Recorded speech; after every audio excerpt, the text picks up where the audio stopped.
Want to see the lineup for Breaking Dawn Part 2? I'm about to see Wreck-It Ralph, but these guys are seeing Breaking Dawn. This lineup is like huge. My God.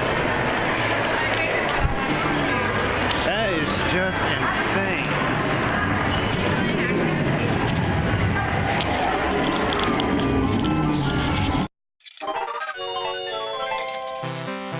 My name's Wreck-It Ralph. I'm gonna wreck it! 30 years I've been doing this. I can fix it! It's hard to love your job when no one else seems to like you for doing it.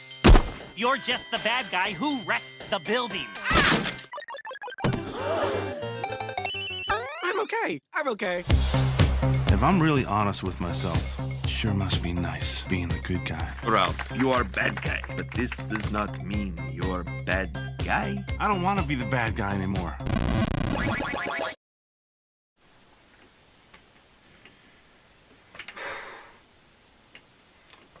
What are you looking at?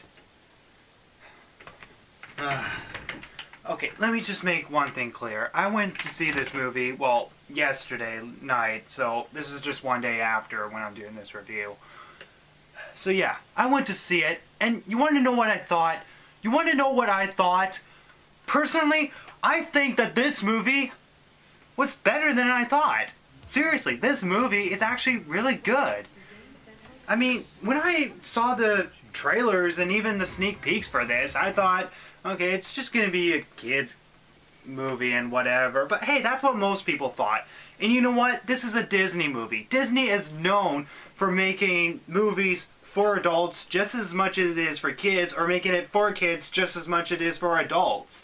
And you know what? They do it well. So, Wreck-It Ralph is a really good movie, and I'm saying that right now. It's a really good movie.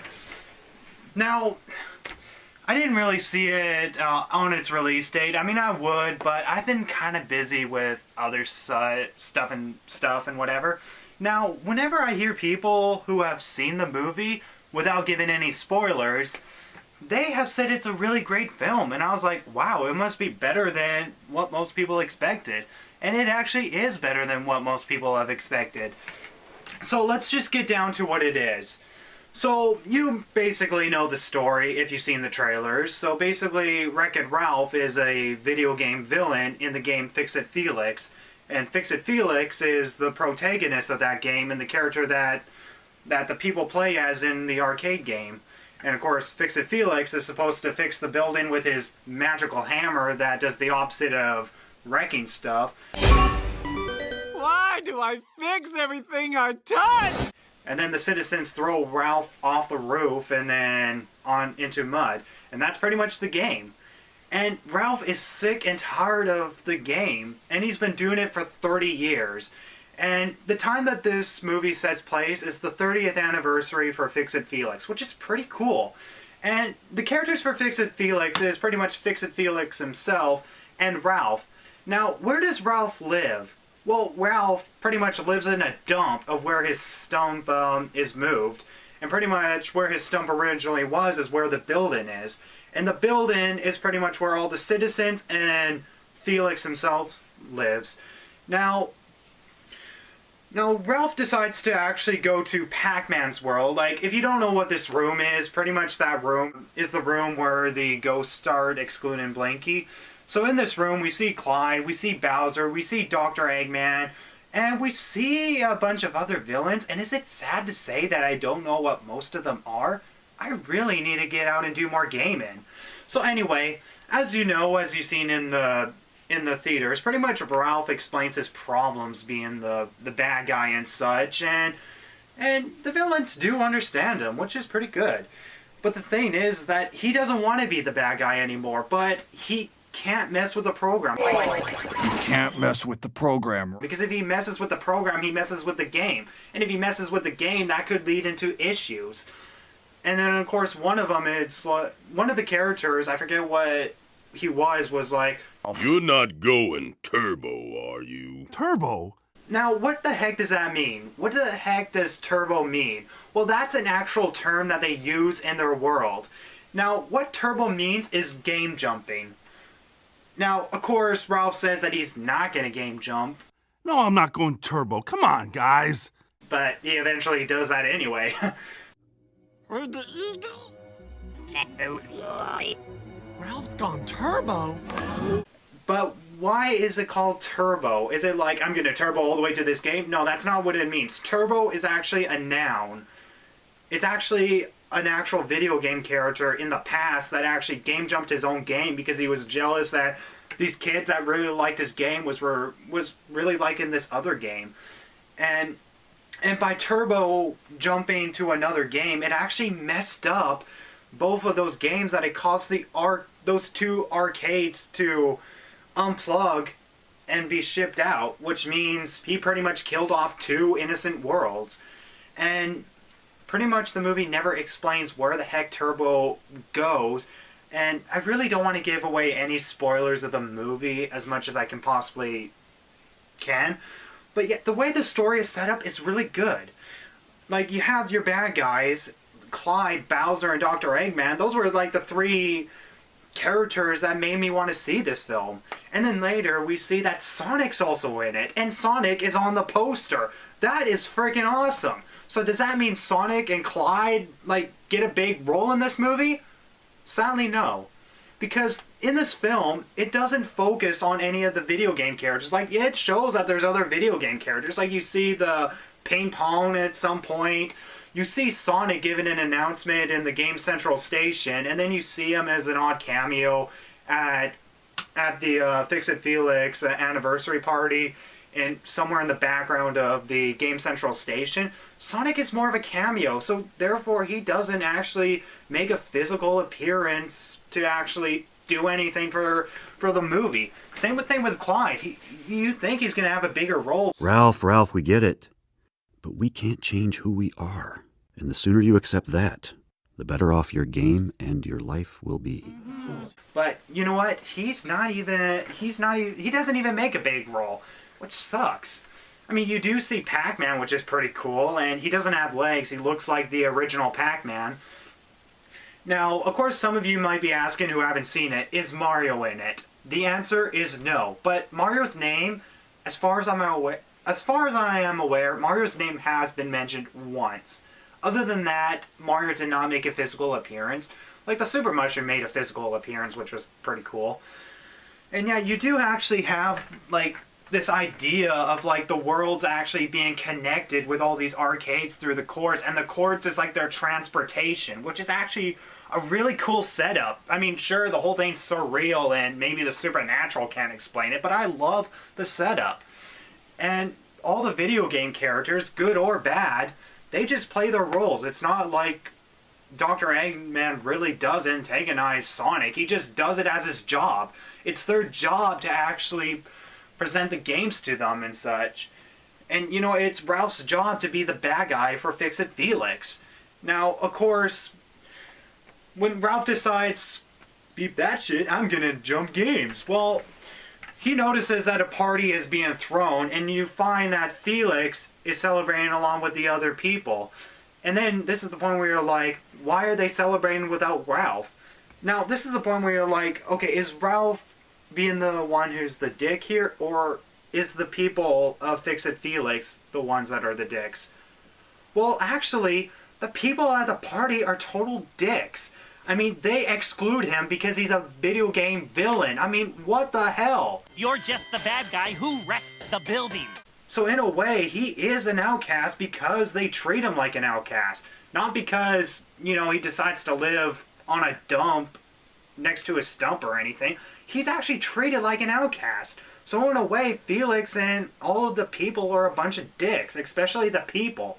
And I find it pretty cool how the people actually move in that little 8-bit form, you know, in that arcade movement, which is pretty cool. It gets annoying at some points, but I'm not complaining. It's animation, and it does it pretty well. And then, once Ralph actually does jump his game, he goes to Hero's Duty, and then we get introduced to Sergeant Calhoun, I believe her name is. Yeah, well, she's the leader of, like, Hero's Duty. All right. Now listen up, because I'm only going to say this once. Fear is a 4-letter word, ladies. If you want to go pee-pee in your big boy slacks, keep it to yourself. It's make your mama's proud time. I love my mama! And I think she works as a guidance or something. And the first person of that is quite awesome because it's like this robot with a screen that moves, like depending on the player's movements when they're playing the arcade of Hero's Duty. And then of course Ralph, who decides, I'm going to join this game because you win a medal in this. Because his main goal is to win a medal because pretty much when you win in Fix-It Felix, Felix wins a medal, but Ralph never gets a medal.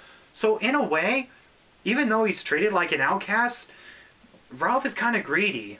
And same with the other character that we get introduced later, Vanellope, or Vanellope, I don't know what her name is, but the glitch. So when Ralph actually does get his medal and then he goes out, he sets chaos by actually sending one of the viruses of the Hero's Duty world that they fight into another world. And this actually causes issues. Like, they actually have control of how to actually handle these viruses and such. And it's set up for the game. And of course, when the people actually die in the game, they just die for the sake of, you know, their job. And you know what? When they die in their own game, they get brought back to life. You see Felix die at one point. And then he gets brought back to life. I'm okay. But what happens when a video game character actually dies in another world? They actually die for real. Which is quite sad. So since Ralph jumped his game, that's when they realize Ralph is absent. He's not in his game. So once Ralph gets his medal and then he goes on a ship to Sugar Rush, which is probably our most seen location in this film. Sugar Rush is pretty much a ripoff of Mario Kart, just like how Hero's Duty was a ripoff of Call of Duty with, I don't know, Doom, I guess, and how Fix-It Felix is kind of a ripoff of Donkey Kong. It works really well, that's for sure. And when he gets to Sugar Rush, you see that he's really greedy to get his medal. But then we have this girl, Vanellope, I don't know what the frick her name is, but when you see the trailers, she's freaking annoying. Hey, are you a hobo? No, I'm not a hobo, but I am busy. Okay, so you go home. What's that? Didn't hear you. Your breath is so bad it made my ears numb. Listen, I try to be nice. You're mimicking You're me. mimicking me. Okay. That is rude, and this conversation is over. But what's pretty cool is that later in the film, she actually turns out to be an interesting character. So all the characters in the film are actually really interesting. Like, I thought she was going to be the most annoying character, like as if she was a guidance or something. But no, you actually feel sorry for her. Because one, she's a glitch.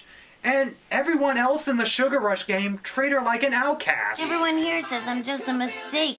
And it's actually worse than what Ralph is going through. Like she's trying to race, but of course they're not letting her because if she becomes an official avatar, she can mess up the game, which could unplug their game. Now, of course, the characters can escape their game and such, but how is it a downside, you know, for the characters if they can escape their own game? Well, the downside is that Vanilla, I don't know her name, let me just say the glitch.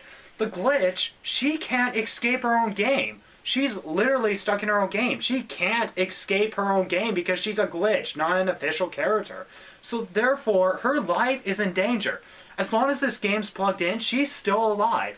So it actually becomes really complex, and the story, it's just amazing. It's just an amazing setup. You actually feel sorry for this character. And it works out perfectly that I really like the story. And then you see this King, the King of Candy, I believe his name is, King Candy. He's the dick of the movie. Hey! Aha! You wouldn't hit a guy with glasses, would you? Aha! You hit a guy with glasses. That's well played. Like, he seems like he's actually helping, but then he just turns out to be a dick, and then he's helping again, then he goes back to being a dick again. And then you have this little green guy who, I don't know, is like a Rayman ripoff, I guess. I don't know. He's kind of all, yes, this is the king, blah, blah, blah, blah. You know, he's actually kind of funny because he seems like he doesn't care, but he seems to know something. Now, I'm not going to explain the plot behind it, but it actually becomes an interesting story. Like, when Ralph eventually does return back to his own world, he finds out that his game is out of order, which means it could be in jeopardy. So what happens from that point is that he figures that he has to go back to Sugar Rush just to help the girl. And then, of course, Felix and the sergeant from Hero's Duty is looking for him. Now, trying to remember most of the points. There's one point where Ralph turns against the glitch, and it is such a really heartbreaking scene. Because you see that she's kind of like tied to a tree or not tied to a tree, but kind of just hanging from a tree, and he breaks the card that they made, and it's really heartbreaking when you see the type of thing she goes through, like peer pressure. People treat her like an outcast, and it's for not only their own good, but for her own good. Because if she can't escape the game, and the game gets unplugged and moved out, not only does the game die, but she dies with it, which means she does die with it alone, and it's very depressing. So you actually feel really sorry for this character. So it's an interesting story, and it's an interesting setup. So advice, kids, if you decide to go to an arcade game and it seems to glitch up, don't tell the owners or don't tell the employees that there's something wrong with this game. Just let the video game characters fix it up themselves. Or otherwise, you're going to end up killing the glitch. So what's interesting is that Vanellope, what the frick is her name? I don't know. Is actually in hiding somewhere in an unfinished level that is inside the Mentos root beer mountain or Diet Coke root. I don't know. But inside an unfinished level is where she is. And that's actually quite interesting because there are unfinished levels in other games. So therefore, it goes beyond gaming. Like, it actually brings in codes, it brings in glitches, it brings in unfinished levels. I love that. I love how Disney is totally going beyond the fourth wall. I mean, they break the fourth wall, but then you get used to it that you don't care. And once they show that there's unfinished levels or things on the outside that we don't see, that's actually really amazing. That's a really good setup. Now, you do dig into these characters, and eventually they have to help this girl because, well, I really don't want to explain the plot, or otherwise it's going to be spoilers. All I can say is that the characters are really good, and the girl character, the glitch, Vanellope, whatever her name is, she's a really good character. You really grow into her, and she actually has a really sad story. And in fact, it turns out to be really depressing at one moment. The virus spreads in their world, which means this game is screwed. But Ralph eventually saves it, and by saving it, Felix managed to fix up the damage, and therefore Sugar Rush can go on for what it is. And what happens to the glitch in the end? Well, for spoilers, she does eventually get back into the game. She's still a glitch, but she actually takes control of her glitch to actually make people realize it's not so glitchy. Like, there's one moment where she's like in second place and then suddenly first place! And it's like, the gamers don't care. It's like, wow, if the game didn't glitch, I wouldn't have won. This is awesome! And it's actually interesting because she's actually a part of the game. Like, if you look on the side of the console of Sugar Rush, which can be seen outside through Ralph's screen of his game, her face is actually on the console. So it's like, what the hell? Well, the truth is, the main antagonist of the film disconnected her from it. And does she get reconnected? Sort of. But I think she kind of makes the choice to become a glitch again, which is really surprising. Because as long as she's a glitch, she can't escape her own game if anything goes wrong.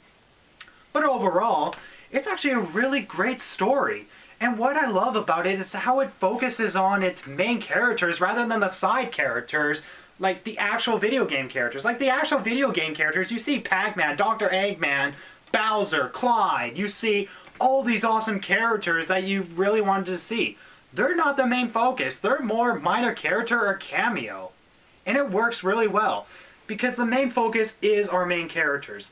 And as far as I know, the top 4 main characters is pretty much Ralph, Vanellope, whatever her name is said, Sergeant Clohan, or whatever her name is said, and Fix-It Felix. Those are our 4 main characters, and they're really likable. Ralph is likable. You can see he's greedy, but he eventually learns his lesson throughout the movie, which is good. The Glitch, I thought she was going to be an annoying character, but you feel sorry for her, and she becomes an awesome character. As for the Sergeant, she is badass. There's no way to describe it. She's just freaking awesome. As for Fix-It Felix, he's a likable character as well. And what's interesting is that there's a love interest between Felix and the Sergeant, which is pretty hilarious. And it's funny how they kind of make fun of their own games and such, with like high definition or fourth wall breaking. Jiminy, look at that high definition, your face. It's amazing. And it works out really good.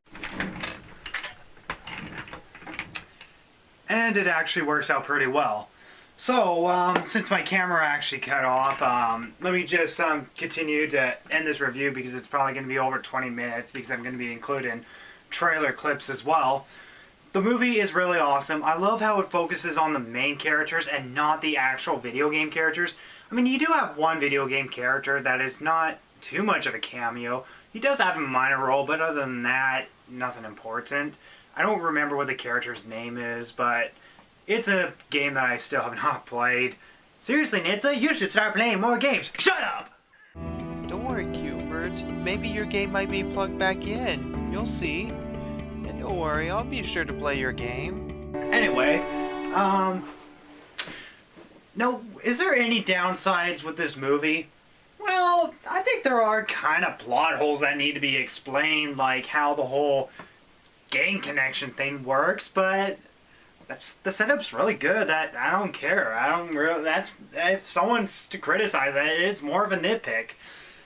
I'm trying to remember what one downside was. The antagonist of the film.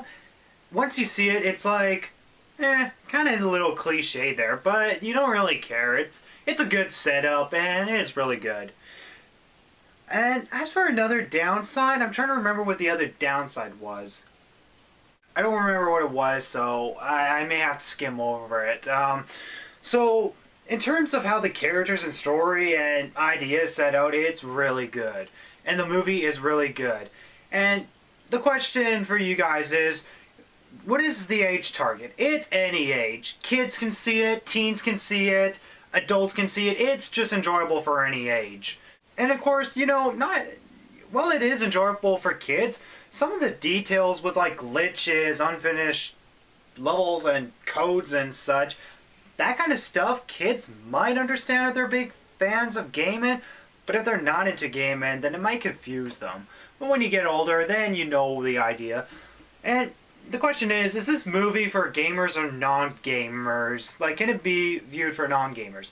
Well, it can be viewed for anyone, because one beauty about Disney is not only do they make this movie suitable for kids as much as it is for adults, but they actually make it suitable for non-gamers, gamers, or gamers that haven't played enough games. Shut up! Anyway, the point is, the movie is actually really good, and I recommend seeing it. So, trying to think of last minute points that I need to make. Hey, Nitsa, don't forget about Paperman. Paperman was awesome. Yeah, Nitsa, don't forget Paperman. I think that's pretty much it. So, oh, you dick. So, thank you guys for watching this review, and yes, it is a really great film, so yeah, but so is be sure Paperman. to check it out, and I'll see you guys later. Goodbye.